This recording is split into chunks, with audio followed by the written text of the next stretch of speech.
Pizza recipe అండి. Step by step చాలా ఈజీగా, బయట కొనరు అసలు. ట్రై చేస్తారా ఎలా ఏంటని? ఫస్ట్ ఏం చేయాలంటే మైదా తీసుకునేసి మీకు కావాల్సినంత మైదా తీసుకొని డ్రై ఈస్ట్ సాల్ట్ వేసి ఇలా మిక్స్ చేసి పెట్టుకోండి. తర్వాత కడాయి మీద ఇలా రాళ్ళు ఉప్పు వేసి స్టాండ్ అవుట్ పెట్టుకోండి. అండ్ చికెన్ ఫ్రై మీకు కావాల్సినట్టు ఆనియన్ అన్నీ వేసుకొని మీ స్పైసెస్కి తగినట్టు సాల్ట్ వేసుకొని చికెన్ ఫ్రై చేసుకోండి. ఇలా ఈస్ట్ ఎందుకు వేయమన్నట్టు పిండిలో చూస్తున్నారు కదా, ఇలా సాగుతుంది అన్నమాట పిండి. పిజ్జాకి ఇలా అయితే బాగుంటుంది.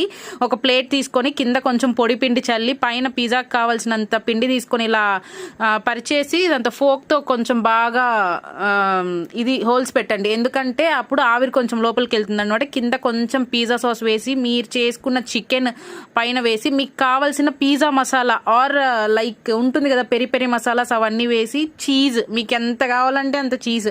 ఇది కూడా నేను ఇంట్లోనే చేశాను. చూసారు కదా, ప్రీ హీట్ అయిపోయింది కడాయి. ఆ ప్లేట్ మనం పెట్టుకునే ప్లేట్ ఈ కడాయిలో సరిపోవాలన్నమాట. కరెక్ట్గా సరిపోయి లిడ్ క్లోజ్ చేసి కరెక్ట్గా 10 to 15 minutes పెట్టండి. హై ఫ్లేమ్లో పెట్టండి 10 to 15 minutes. సీరియస్లీ ఈ యమ్మీ పిజ్జా చూస్తున్నారు కదా, ఓవర్లోడెడ్ చికెన్తో ఎలా ఉందో చాలా అంటే చాలా బాగా కుదురుతుంది. మీరు అసలు బయట కొనడం మానేస్తారు. చూస్తారు కదా ఎంత సాఫ్ట్గా ఓవర్లోడెడ్ చీజ్తో సూపర్గా ఉందండి. ప్లీజ్ ట్రై చేయండి, చాలా ఈజీ. బయట వందలు పెట్టి కొనకండి. ఈస్ట్ ఇలాంటివన్నీ ఇంట్లో తీసుకున్నారంటే మనం 4-5 times చేసుకోవచ్చు. చాలా బాగా కుదిరింది. Thanks for watching. Please like, share, subscribe.